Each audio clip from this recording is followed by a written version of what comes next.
Senyor, mari ba akong maglabas ng saloobin? Marahil, dumating na yung araw na kinatatakutan. Huwag mo akong idamay sa mga kinatatakutan mo, Hongo. Pasensya na po. Pero agam-agam lang naman ito. Na sa loob ng maraming taon, mula nang kayo naging pinuno ng Golden Scorpion, nire-respeto kayo. Ang totoo niya, kinatatakutan din.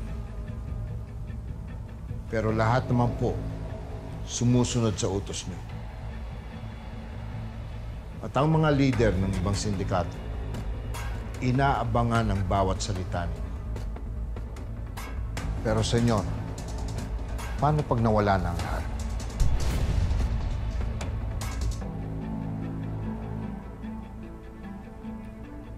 Alam kong gusto mong tumbukin. Nakahinaan ko si Elias. Na marahil siya magiging susi para mawala ang tiwala sa akin ng lahat. Na siya magiging rason ng aking pagbagsak.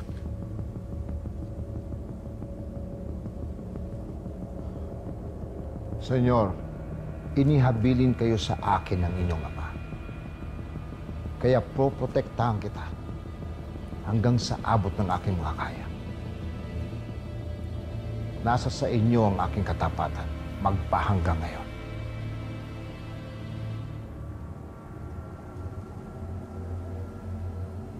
Minamaliit mo na yata kakayahan ko. Ngayon mo pa ba ako questionin, Hugo? Ayaw ko lang po na ang mga ibang leader ay mag-aklas. Oras na malaman nila ang buong katotohanan na ang pinakamatindi nating kaaway, pinakamatinding kaaway ng Golden Scorpion, na si Black Rider, at ang inyong anak na si Elias Guerrero ay iisa. Baka sabihin ng iba, nagpapasok ka ng isang kaaway sa sarili mong bakuran. Walang mangyayaring pag-aaklas. Dahil dugo namin ang bumuo ng sindikatong ito.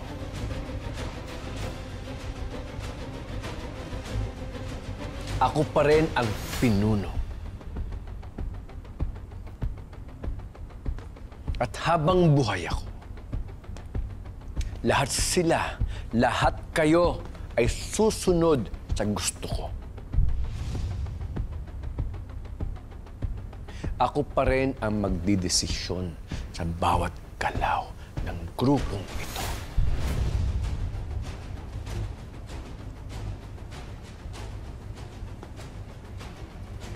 Pero, senyor, paano sa kaso ni Calvin at ni Elias? Hindi kaya sila ang pagsimulan ng gulo? Oras na magpang-abot yung magkapatid?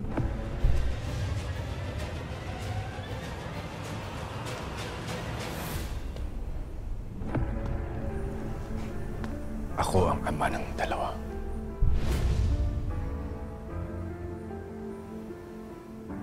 Kaya dapat ko silang disiplinahin sa kahit anumang paraan. Dapat silang sumunod sa akin sa ayaw at sa gusto nila.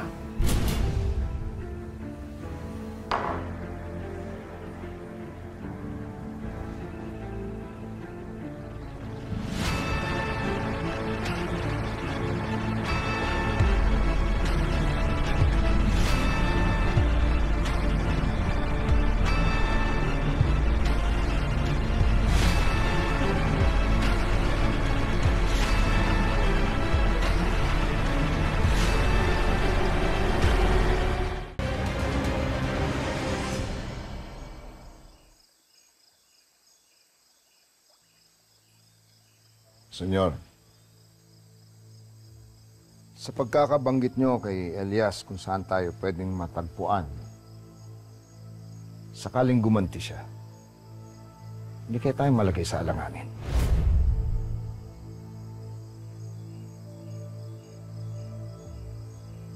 Sa maikling panahon na pagkakilala ko kay Elias, alam kong iba siya. Malawak ang isip.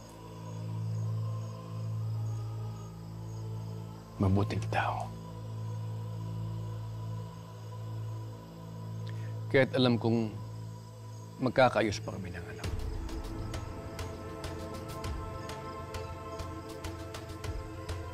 Nabibigyan pa niya ako ng isa pang pagkakataon. Pero, Senyor, sa ginawa ni Calvin at ng grupo niya sa pagkawala ng asawa at anak ni Elias, palagay ko naman, sukdulan hanggang libingan ang gagawin niyang pagganti. Hindi lang sa grupo ni Calvin, hindi maging sa atin bilang Golden Scorpion. Walang imposible, Hugo. Hindi ko alam kung bakit.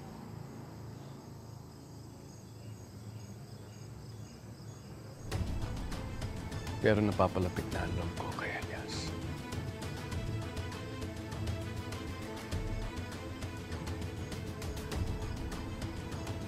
Senyor, ganun pa man, walang mawawala. Kung hindi lang doble, pero higit na pag-iingat ang dapat natin gawin. Hindi lang laban sa mga kaaway natin, kundi pati sa pamilya na rin.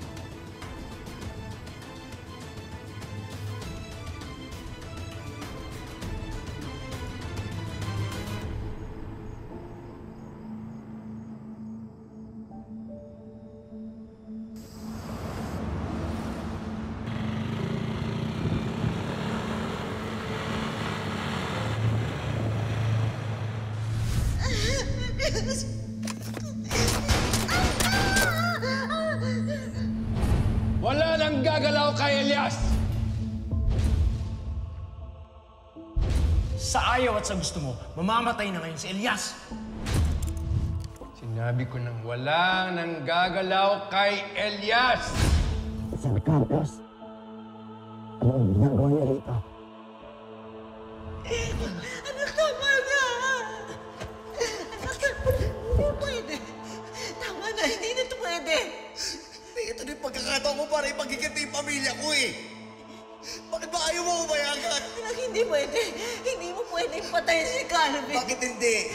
Hindi pwede. Si Calvin. Si Calvin ay kapatid mo. Si Edgardo ang tatay mo. Anong minasakit ng demonyo mong anak kasama ng mga kaibigan niya, pamilya ko? Hindi na away yun! Dahil sinumpa ako! Sinumpa ako sa pamilya ko na magbabayad lahat ng gumawa nandun! Tapos ngayon, anong gusto mo? Tanggapin ko tong pera mo! Tapos kalimutan ko lahat!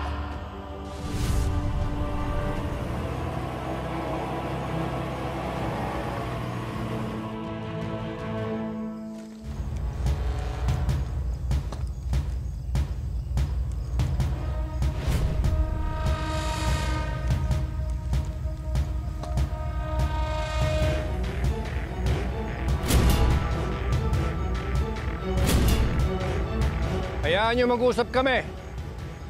Ibaba nyo ang mga baril ninyo.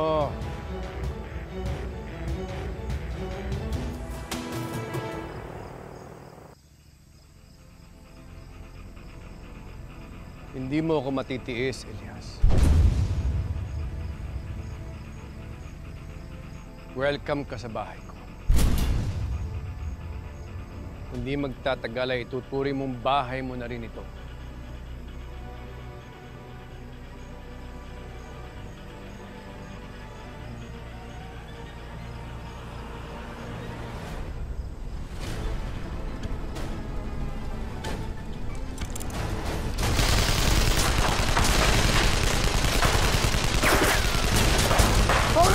bala!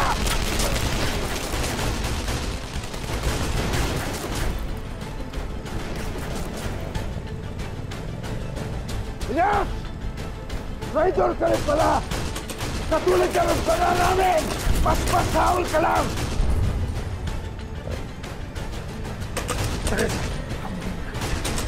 Tapusin mo!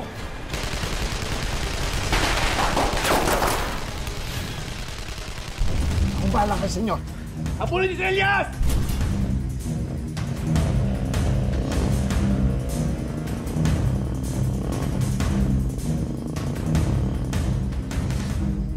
Senyor, kumusta kayo? Wala ito. Si Teresa nang bahala sa kanila.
Paano yan, senyor?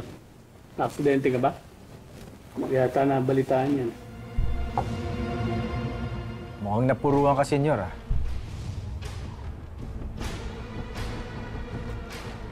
Alam ko ang nangyari.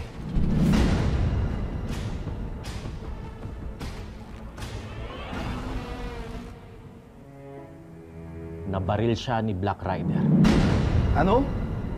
Parang imposible sinasabi mo, Matador. Asintado si senyor. Hindi makakalapit sa kanya si Black Rider.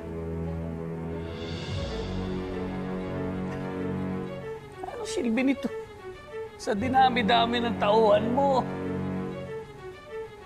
Nayari ka pa ni Black Rider? Alam na namin ang ugnayan yung dalawa. Walang lihim na hindi nauungkat. Anak ni Senyor si Black Rider. Anak ni Senyor ang mortal nating kaaway. Nagpapasok kayo ng kaaway sa sarili nating bakuran. Totoo bang pinagsasabi nila, senyor? Isa itong malaking kalokohan! Sinisiraan niyo si senyor, yan? Hindi niyo siya ng respeto! Senyor, hayaan mo ba siraan ka ng dalawang to? Tapusin na natin yung Black Rider na yan nang wala na tayong problema, tatyarin natin siya ng bala! Wala nang magsasalita. Tumahimik na kayo!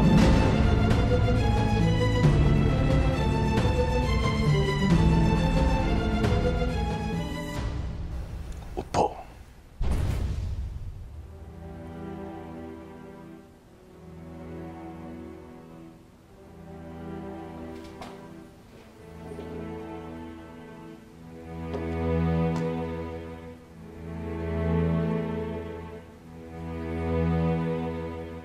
Oo, tama sila.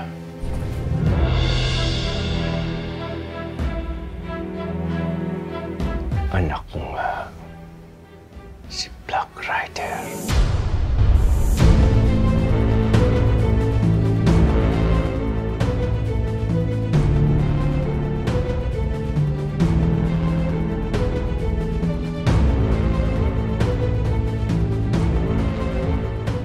Kaya hindi natin mapatay-patay si Black Rider eh.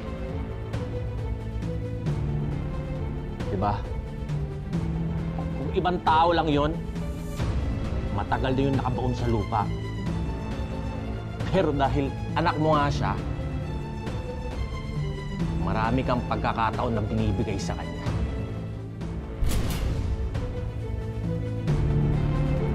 Wala nang magsasalita.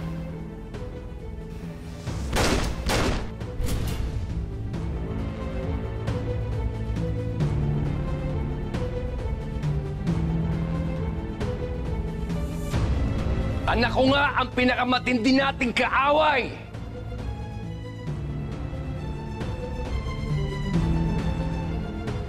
Pero walang gagalaw sa kanya. Dahil, oo, anak ko nga si Black Rider.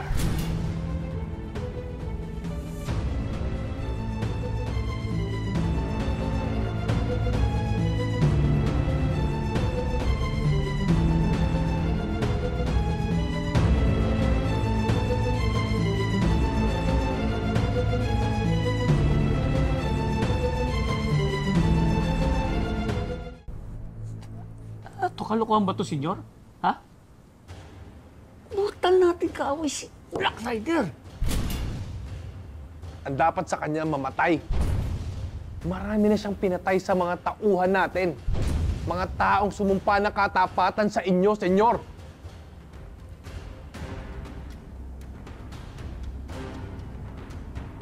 Walang gagalaw sa kanya. Hindi niyo siya sasaktan. Kung hindi ako mismo ang papatay sa inyo.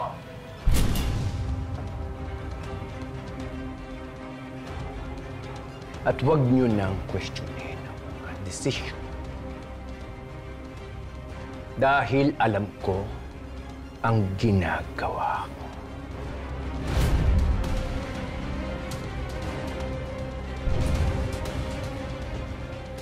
Nagkakaintindihan ba tayo?